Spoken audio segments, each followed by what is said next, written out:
என் அன்பு குழந்தையே, உனக்கான நல்ல விஷயங்களை செய்து கொடுப்பதற்காக உன் தாய் ஆதிபராசக்தி உன்னை தேடி வந்திருக்கின்றேன். இந்த பதிவை நீ முழுமையாக கேள் என் செல்ல குழந்தையே. இந்த நேரத்தில் மனமாற்றங்கள் உனக்கு நிகழப் போகின்றது என் குழந்தையே. நீ எதிர்பார்த்து காத்திருந்தாயே, அந்த மனமாற்றங்கள் நிகழத்தான் போகின்றது. உன்னுடைய மனம் குளிரத்தான் போகின்றது. நம்முடைய வாழ்க்கையா? நம்பவில்லையா? சொல்கிறேன் கேள். ஒவ்வொரு முறையும் விளக்கேற்றும் பொழுதும் அந்த விளக்கை சுற்றியிருக்கும் எதிர்மறை சக்திகள் எரிக்கப்படுகின்றது. நீண்ட ஜோதியில் உள்ள எதிர்மறை சக்தி அங்கு பரப்பப்படுகின்றது. எதிர்மறை சக்திகளோடு விளக்கேற்றுபவர்களின் மனதில் உள்ள அங்கீகாரம், ஆணவம், அவர்களை பதற்றம், கோபம் என்று எல்லா எதிர்மறை விளைவுகளையும் சேர்ந்து எரிக்கப்படுகின்றது. அந்த விளக்கேற்றும் சொல்லலில் ஒரு தெய்வீக சக்தி நிறைந்திருக்கும். உன்னுடைய வீட்டில் நீ ஏற்றும் விளக்கு இதுவரை உன் வாழ்க்கையில் உள்ள கஷ்டங்கள், துயரங்கள், சிக்கல்கள் என்று எல்லா தடைகளும் எரிக்கப்பட போகின்றது. எல்லாமே இந்த சொல் என்னுடைய வாழ்க்கையில் இல்லாமல் போகவிருக்கின்றது. உனக்கான ஒரு அதிசயம் வந்து கொண்டிருக்கின்றது. என்னை நம்பு குழந்தையே. நீ நினைக்க முடியாத, யோசிக்க முடியாத மிகப்பெரிய அற்புதத்தை உன்னுடைய வாழ்க்கையில் விரைவில் நான் நிகழ்த்தப் போகின்றேன். நல்ல செய்தி ஒன்று உனக்காக காத்து கொண்டிருக்கிறது. உன்னுடைய மனதிலும் இன்று முதல் இந்த மாலை இருக்கிறது. இதை கேட்கும் நேரத்தில் பல மாற்றங்கள் ஏற்படுகிறது. நம்பிக்கை இழந்து சோகத்தோடு உன்னுடைய மனதில் பொது நம்பிக்கை பிறக்கப் போகின்றது. அதற்கான சில நிகழ்வுகளும் நடக்கப் போகின்றது. உன் மனதில் மட்டுமல்லாது நீ எதிர்பார்த்து கொண்டிருக்கின்ற மாற்றங்கள் வந்துவிடாதா என்று நீ ஏங்கிக் கொண்டிருந்தாயே, அந்த ஏக்கங்கள் இனி உனக்கு கிடைக்கப் போகின்றது. நீ தினமும் என்னிடம் செய்கின்ற அத்தனைகளை நான் கேட்டுக்கொண்டுதான் இருக்கின்றேன். அதற்கான பலனை இன்று முதலேயே நான் உனக்கு தரப்போகின்றேன். நீ என்னிடம் கேட்டதை நான் உனக்காக நடத்தி தரப்போகின்றேன். அதை விரைவாக நடத்தி கொடுப்பது உன்னுடைய அன்னையாகிய என் பொறுப்பு. உன் கஷ்ட காலத்தையும் சோதனை காலத்தையும் கடந்து வந்த நீ இனி வசந்தம் நிறைந்த தென்றலாய் மாறும் காலம் வந்துவிட்டது. எப்பொழுதும் கொஞ்சம் ஞாபகம் வைத்துக்கொள் குழந்தையே. இப்பொழுது இருக்கும் முன்னாடியே நிலைதான் முடிவான ஒன்று என்று நினைத்து விடாதே. இதைவிட மிக சிறந்தது உன் வாழ்க்கையை நோக்கி வர காத்து கொண்டிருக்கிறது. வாழ்க்கை என்றும் இரு பக்கம் இருக்கும் நாணயம் போல. ஆனால் அது ஏதோ ஒன்றில்தான் உனக்கென்று தேவைப்படும் பக்கம் இருக்கும். உனக்கான இடம் வரும் வரை உன் பக்கத்திற்காக நீ காத்து கொண்டுதான் இருக்க வேண்டும் குழந்தையே. எத்தனை நாள் காத்து கொண்டும் இறந்து விட்டாய். இனி நீ வேண்டுகின்ற பக்கம் வரப்போகின்றது. இன்னும் உன்னை எத்தனை நான் காக்க வைக்கிறேன் என்று நீ வருந்தாதே. நீ ஆசைப்பட்டு விரும்பிய விஷயங்களை உனக்கு கிடைக்க செய்யத்தான் இந்த தாயானவள் உன்னை தேடி வந்திருக்கின்றேன். அதற்காகத்தான் இத்தனை நாள் உன்னை காக்க வைத்தேன். உன்னுடைய பல நாள் கவலைகளுக்கு ஒரு முடிவு வருகிறது. உன்னுடைய வாழ்க்கையில் ஒரு மாற்றம் உண்டாக போகின்றது.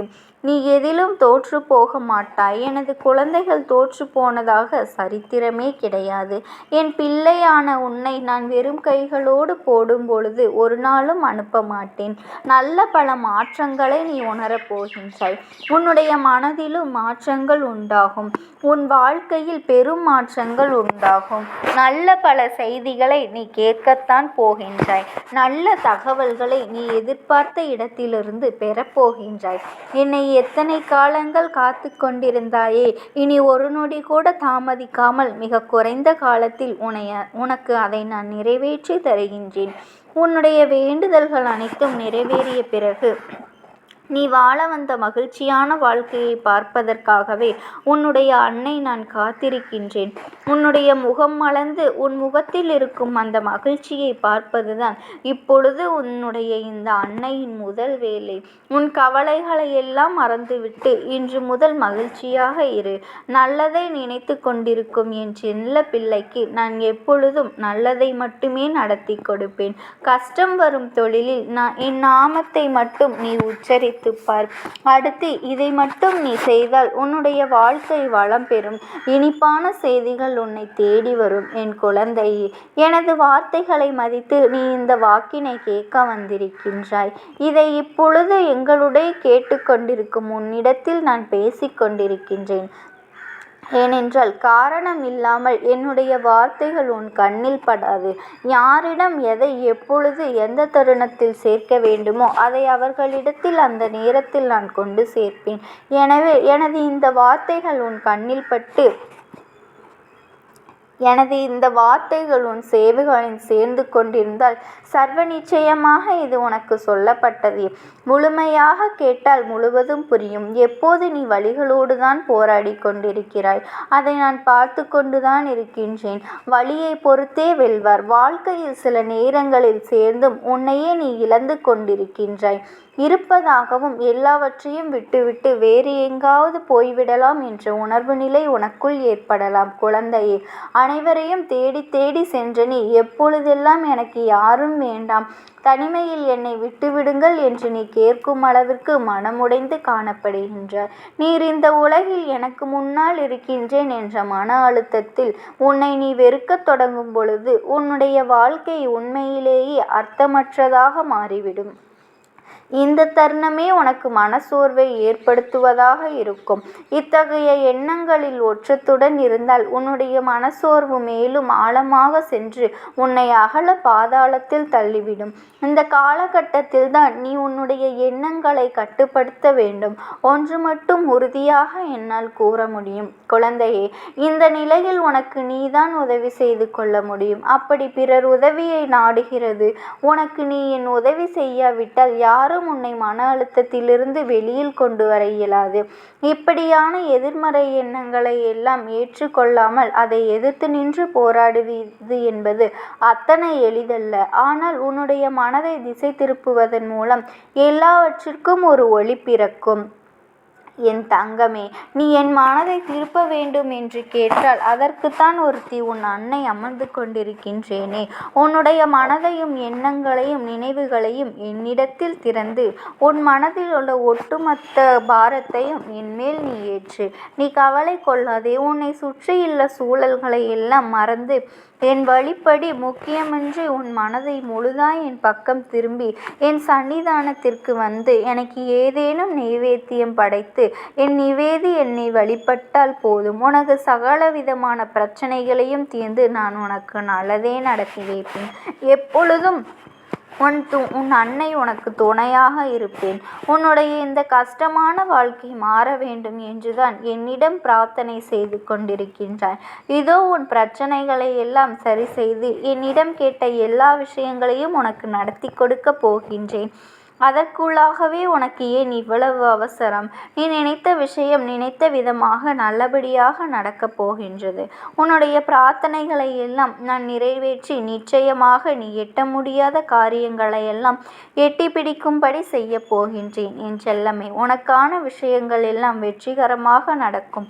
உன்னுடைய நம்பிக்கை என்பது ஒருபொழுதும் வீண் போகாது. செல்லமே, நீ எதை நினைத்தும் கண்ணீர் வடிக்க வேண்டாம். உனக்கானது இன்னும் நடக்கவில்லை, நான் உனக்கான எதுவும் செய்யவில்லை என்று நீ என்னை தவறாக நினைக்க வேண்டாம். இதுவும் சேர்ந்து உனக்கு மனக்கவலைதானே அதிகமாகும். உன்னுடைய மனதில் இருக்கும் பாரத்தையும் வேதனைகளையும் உனது வேண்டிய விஷயங்களையும் உன்னுடைய விருப்பங்களையும் என்னிடம் சொல்லிவிட்டு நீ மனநிறைவோடு காத்திருந்தாலே போதும். வெகு விரைவாகவே உனக்கான விஷயங்கள் எல்லாம் உன்னிடம் வந்து சேரப்போகின்றது. நீ நினைத்த காரியங்கள் எல்லாம் உனக்கு கைகூடி வரப்போகின்றது. நான் நினைத்ததை என் அம்மா நிச்சயமாக நடத்தி கொடுப்பார் என்று, என்னுடைய வேண்டுதலையும் பிரார்த்தனைகளையும் நிறைவேற்றி கொடுப்பாள் என்று நீ நம்பிக்கையோடு காத்திருந்தால் மட்டும் போதும். உனக்கான நல்லதை அனைத்தும் உன் தாயானவள் நானே நடத்தி கொடுப்பேன். உனக்கு எதிர்பாராத தருணத்தில் எதிர்பாராத இன்ப அதிர்ச்சியை தரப்போகின்றேன். நீ முழு மனதோடு என்னை முழுவதுமாக மனதில் நினைத்து கொண்டு வைத்த உன்னுடைய வேண்டுதல்கள் எல்லாம் மிக விரைவாக நடந்து உனக்கு சந்தோஷத்தை கொடுக்கப் போகின்றது. இதற்கு முன்னால் எத்தனை முறை நீ என்னிடம் கேட்டதை எல்லாம் நான் உனக்கு செய்து கொடுத்திருக்கின்றேன். அதை பற்றி கொஞ்சம் யோசித்துப் பார். தேவையில்லாமல் நடக்காது, கிடைக்காது என்று யோசித்து கவலைப்படாதே. உன்னுடைய ஆசை எல்லாம் நிச்சயமாக நிறைவேறும். உன் அம்மா உனக்கு கொடுக்கும் வாக்கு ஒருபொழுதும் சரியாக இல்லாமல் போகாது. நம்பிக்கையோடு காத்து கொண்டிரு. ஒருபொழுதும் நீ என் மீது வைத்த நம்பிக்கை சற்றும் குறைத்து கொள்ளாமல் நன்மையாகத்தான் அனைத்தும் நடக்கும். என் அன்பு குழந்தையே, என்னுடைய ஆசீர்வாதங்கள் உனக்கு எப்பொழுதும் இருக்கும். ஓம் சக்தி. ஓம் ஆதிபரா சக்தி.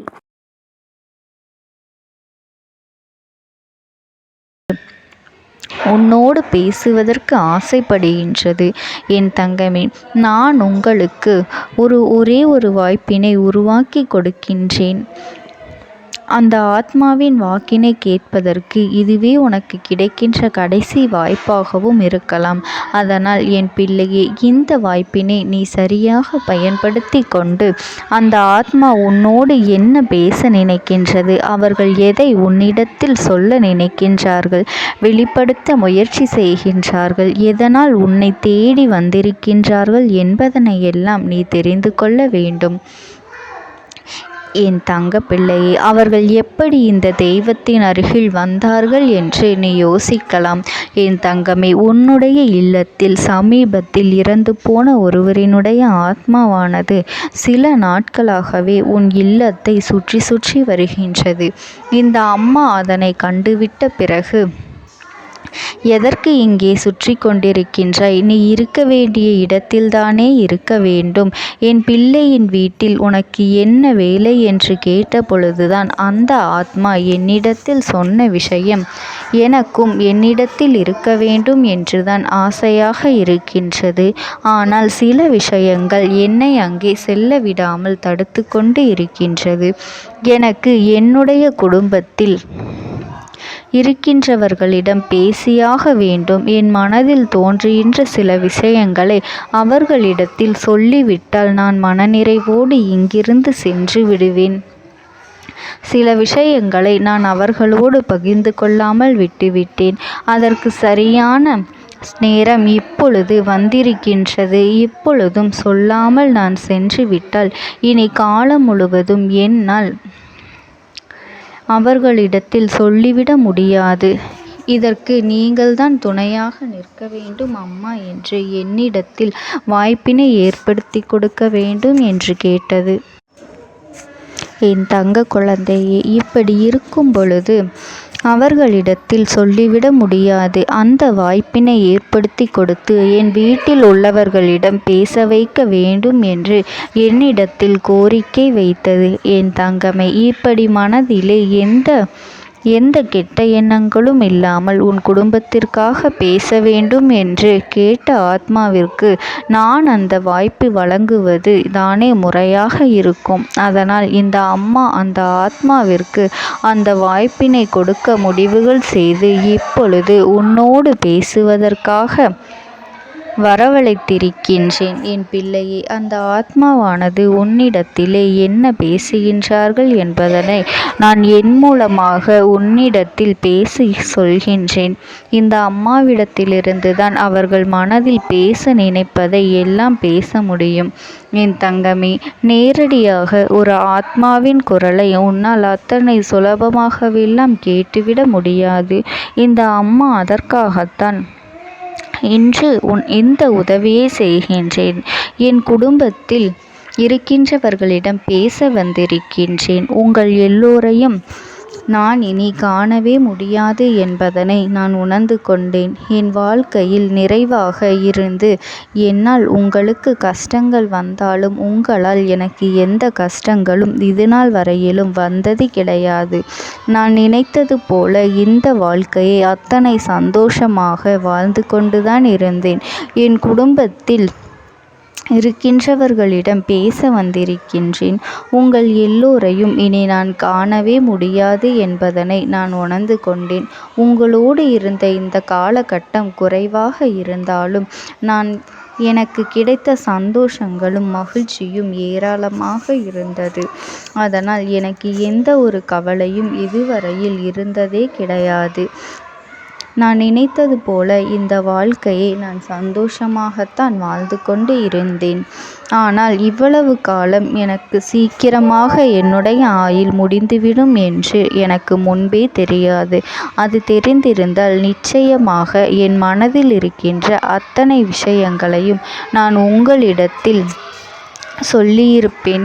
ஆனால் எல்லோரும் நினைப்பது போலத்தானே நானும் நினைத்திருந்தேன். எனக்கும் இந்த உலகத்தை விட்டு செல்ல வேண்டும் என்ற ஆசை கிடையாது. மற்றவர்கள் சொல்வது போல எதற்காக பிறந்தோம், நாம் ஏன் பிறந்தோம் என்று ஒரு நாளும் நான் நினைத்தது கிடையாது. வாழ வேண்டும் என்றுதான் ஆசைப்பட்டேன். என்னுடைய ஆசைகள் எல்லாம் நிராசையாகும்படி இந்த உலகத்தில் விட்டு செல்ல வேண்டிய காலகட்டம் கட்டாயம் வந்துவிட்டது. என்னுடைய கடமை இங்கே சரியாக முடிவதற்கு வந்துவிட்டது. இன்று நான் உங்களோடு பேச வந்ததற்கு முக்கியமான காரணம், சில விஷயங்களை எல்லாம் உங்களோடு சொல்லாமல் விட்டுவிட்டேன். எப்படி நடக்கும் என்று தெரியாமல் நான் சில விஷயங்களை செய்தும் முடித்துவிட்டேன். அதற்காக உங்களிடத்தில் நான் மன்னிப்பு கேட்டுக்கொள்கின்றேன். இதை உங்களிடத்தில் பகிர்ந்து கொள்ள வேண்டும் என்றுதான் இன்று நான் வந்திருக்கின்றேன். உங்களை நான் மனதார வணங்குகின்றேன். இந்த வாய்ப்பினை நான் சரியாக பயன்படுத்தி கொள்ள விரும்புகின்றேன். அதனால்தான் என் மனதில் இருக்கின்ற விஷயங்கள் எல்லாம் நான் சொல்லிவிடுகின்றேன். சிறிது நேரம் அமைதியாக அமர்ந்து என்னுடைய வார்த்தைகளை கேட்டாலே போதும். என்னுடைய அன்பினை புரிந்து கொண்டு அதுவே எனக்கு போதும். நான் நிச்சயமாக இங்கிருந்து நல்லபடியாக சென்று விடுவேன். இன்று உங்களோடு பேச வந்ததற்கு ஒரு முக்கியமான காரணம், நான் சில விஷயங்களை சொல்லாமல் விட்டுவிட்டேன். இப்படி நடக்கும் என்று எனக்கு ஒரு நாளும் தெரியாமல் சில விஷயங்களை செய்துவிட்டேன். அதை உங்களிடத்தில் பகிர்ந்து கொள்ளத்தான் வந்திருக்கின்றேன். என் மனதில் நினைக்கின்ற விஷயம் என்ன தெரியுமா? நான் உங்களை நன்றாக பார்த்து கொள்ள வேண்டும். உங்களின் ஆசைகளை எல்லாம் நிறைவேற்றி கொடுக்க வேண்டும். உங்கள் வாழ்க்கையில் நடத்தி கொடுக்க முடியாமல் போனாலும் இனிமேல் அதையெல்லாம் நடத்தி கொடுக்க வேண்டும் என்று ஆசைப்பட்டு என்னால் ஆன முயற்சிகளை எல்லாமே செய்து கொண்டிருந்தேன். ஆனால் முழுமையான பலன்களை கொடுப்பதற்கு முன்பாகவே இது போன்று நடந்துவிட்டது. அதனால் நான் ஏதேனும் குற்றம் குறைகள் செய்திருந்தாலும், ஏதேனும் உங்களுக்கு மனதிற்குள் கஷ்டத்தை தந்திருந்தாலும் என்னை மன்னித்து விடுங்கள். நான் எப்பொழுதும் உங்கள் மீது உண்மையான அன்பினைத்தான் வைத்து கொண்டிருக்கின்றேன். நான் ஒரு நாளும் மனதில் ஒன்றும் வெளியில் ஒன்றுமாக ஒரு நாளும் நான் நடந்து கொண்டது இல்லை. அதனால் என்னவோ என்னுடைய குணங்கள் சிலருக்கு இங்கே பிடிப்பதே இல்லை. எதுவாக இருந்தாலும் என்னோடு இருக்கின்ற என் குடும்பத்திற்கு தெரியும் அல்லவா நான் யார், என்னுடைய அன்பு எப்படிப்பட்டது என்று. அதனால் என்னுடைய அன்பினை முழுமையாக உணர்ந்து கொள்ள வேண்டும் என்று அதனை இங்கிருந்து ஏற்றுக்கொள்ளவே முடியாத ஒரு விஷயமாகத்தான் இருந்தது. நானும் அங்கும் அங்கும் ஓடி ஓடி மீண்டும் என்னுடைய உயிரை மீட்டெடுத்து விடலாம் என்றுதான் முயற்சி செய்தேன். ஆனால் அப்பொழுது என்னால் அதையெல்லாம் செய்ய முடியவில்லை. உயிரற்ற உடலாக இங்கே நின்று கொண்டிருக்கின்றேன். நாட்கள் செல்ல செல்ல இதை எனக்கு ஏற்றுக்கொள்ள பழகிவிட்டது. இனிமேல் இதுதான் என்னுடைய உலகம். மீண்டும் அங்கே செல்ல முடியாது என்பதனை நான் புரிந்து கொண்டேன். செல்ல முடியாவிட்டாலும் ஆத்மா என்று ஆன பிறகு என்னுடைய உலகத்தில் இருந்தால்தான் எனக்கு சந்தோஷம். மீண்டும் மனித வாழ்க்கைக்குள் என்னால் நுழைந்துவிட முடியாது. எனக்காக இத்தனை காலமும் அன்போடு பழகி எனக்கு எல்லாம் செய்த உங்களுக்கு நான் சொல்கின்ற விஷயம் ஒன்றுதான். நடந்தது எல்லாம் நடந்துவிட்டது. நடந்த விதையை யாராலும் இனி மாற்ற முடியாது. இனி நான் உங்களோடு இருக்க வேண்டும் என்று நினைத்தால் கூட அது நடக்காது. அதனால் இந்த வாழ்க்கையில் நீங்கள் நல்லபடியாக வாழ்ந்து சந்தோஷமாக இருக்க வேண்டும் என்றுதான் அந்த ஆத்மா மனது வேதனைப்பட்டு உன்னோடு பேசுகின்றது. என் தங்க குழந்தையே, யார் உன்னை விட்டு சென்றாலும் இந்த தாயானவளினுடைய அன்பும் ஆசீர்வாதங்களும் உனக்கு என்றென்றைக்குமே முழுமையாக கிடைத்து கொண்டே இருக்கும். அதனால் நீ எதை நினைத்தும் கவலைப்படாதே. உனக்காக எப்பொழுதும் நான் இருந்து கொண்டே இருப்பேன். ஓம் சக்தி. ஓம் ஆதிபரா சக்தி. நீ விடுதலை கொடுக்க மாட்டாயா என்று என் பிள்ளை நீ என்னை பார்த்து கேட்கின்ற விஷயத்திற்குத்தான் நான் முடிவினை கட்டப் போகின்றேன். இன்னமும் சுருக்கமாக உனக்கு சொல்ல வேண்டும் என்றால், உன்னுடைய பிடிவாதம் இந்த அம்மாவினிடத்தில் ஜெயித்து விட்டது என்பதுதான் உண்மை. என் குழந்தைக்கு எந்த ஒரு விஷயம் வேண்டும் என்று அடம்பிடித்து இத்தனை காலமும் நீ நின்று கொண்டிருந்தாயோ, அந்த ஒரு விஷயத்திலிருந்து உன் அம்மா நான் உனக்கு விடுதலையை கொடுக்க வேண்டும் என்று என் முன்னால் கதறி அழுதாயோ, அந்த விஷயத்தை இன்று உனக்கு நான் முடித்து வைக்கின்றேன். என் பிள்ளையே, சுற்றி இருக்கின்ற உறவுகளையெல்லாம் நம்புவதை விட்டுவிட்டு சற்று விலகி நிற்பதுதான் எல்லோருக்குமே நல்லது. ஏனென்றால் யாருடைய குணம் எப்பொழுது எப்படி மாறும் என்று யாராலும் கணித்துவிட முடியாது. ஒருவரிடத்தில் நல்லபடியாக பேசிக்கொண்டு வந்திருப்பாயானால் அவர்கள் மனதிற்குள் என்ன இருக்கின்றது என்று உன்னால் ஒரு பொழுதும் தெரிந்து கொள்ள முடியாது. அவர்களுக்குள் 1000 விஷயங்கள் ஓடும். உனக்கு செய்து தருவேன் என்று வாக்குறுதியை கொடுப்பார்கள். ஆனால் அதன் பிறகு பார்த்தாயானால் ஒரு நிமிடம் கூட யோசிக்காமல் சற்றென்று இவர்களுக்கு முடியாது என்று சொல்லிவிடுவார்கள். மனதிற்குள் அவர்கள் நினைப்பது, நீ சொல்வதை சொல்லிவிட்டு போ, நான் எதற்காக உனக்கு உதவி செய்ய வேண்டும் என்று எண்ணிக்கொண்டிருப்பார்கள். இது போன்ற போலிகள் அதிகமாக நிறைந்து இருக்கின்ற இந்த உலகத்தில் ஒரு விஷயத்திற்காக என் பிள்ளை நீ ஆசைப்படுகின்றாய் என்றால் அதை மிகவும் நான் கவனத்தோடு புரிந்து கொண்டு உன் வாழ்க்கைக்கு அது சரியா தவறா என்று, தேவைதானா தேவையில்லையா என்று, ஒரு வேலை கிடைத்தால் உன் வாழ்க்கை தெளிவாக இருக்குமா என்றால் நான் புரிந்து கொண்டுதான் உன் அம்மா நான் உன்னிடத்திலே சொல்ல முடியும் என்பதனை புரிந்து கொள்.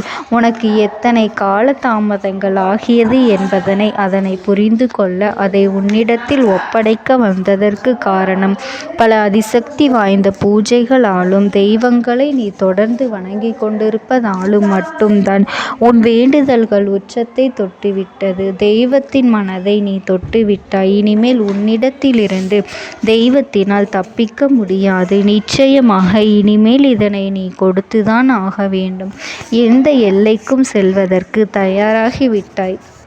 கடவுளுக்கு என்னென்ன செய்ய வேண்டுமோ அதையெல்லாம் என் பிள்ளை மனதார செய்து விட்டாய். உன்னுடைய அன்பிற்கு இந்த அம்மா நான் 5வது நாள் உன் வாழ்க்கையில் மிகப்பெரிய பிரச்சனையை தீர்த்து கொடுக்கின்றேன்.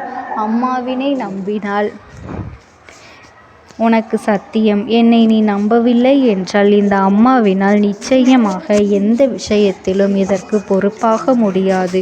உனக்கு நடப்பதை கூட நீ உணராமல் இருந்துவிட்டு நிச்சயமாக உன்னுடைய மனநிலையில் தான் மாற்றங்களை கொண்டு வர வேண்டும். இதனை புரிந்து கொள்.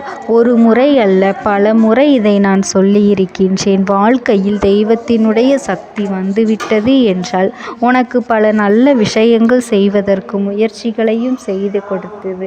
ஆனால் என் பிள்ளை நீ உன் மனதிற்குள் வைத்திருக்கின்ற தேவையற்ற எண்ணங்களால் அதை தொலைத்து விட்டாய். ஒரு பொழுதும் நீ தொலைக்கவும் மாட்டாய். தொலைக்க இருக்கவும் கூடாது.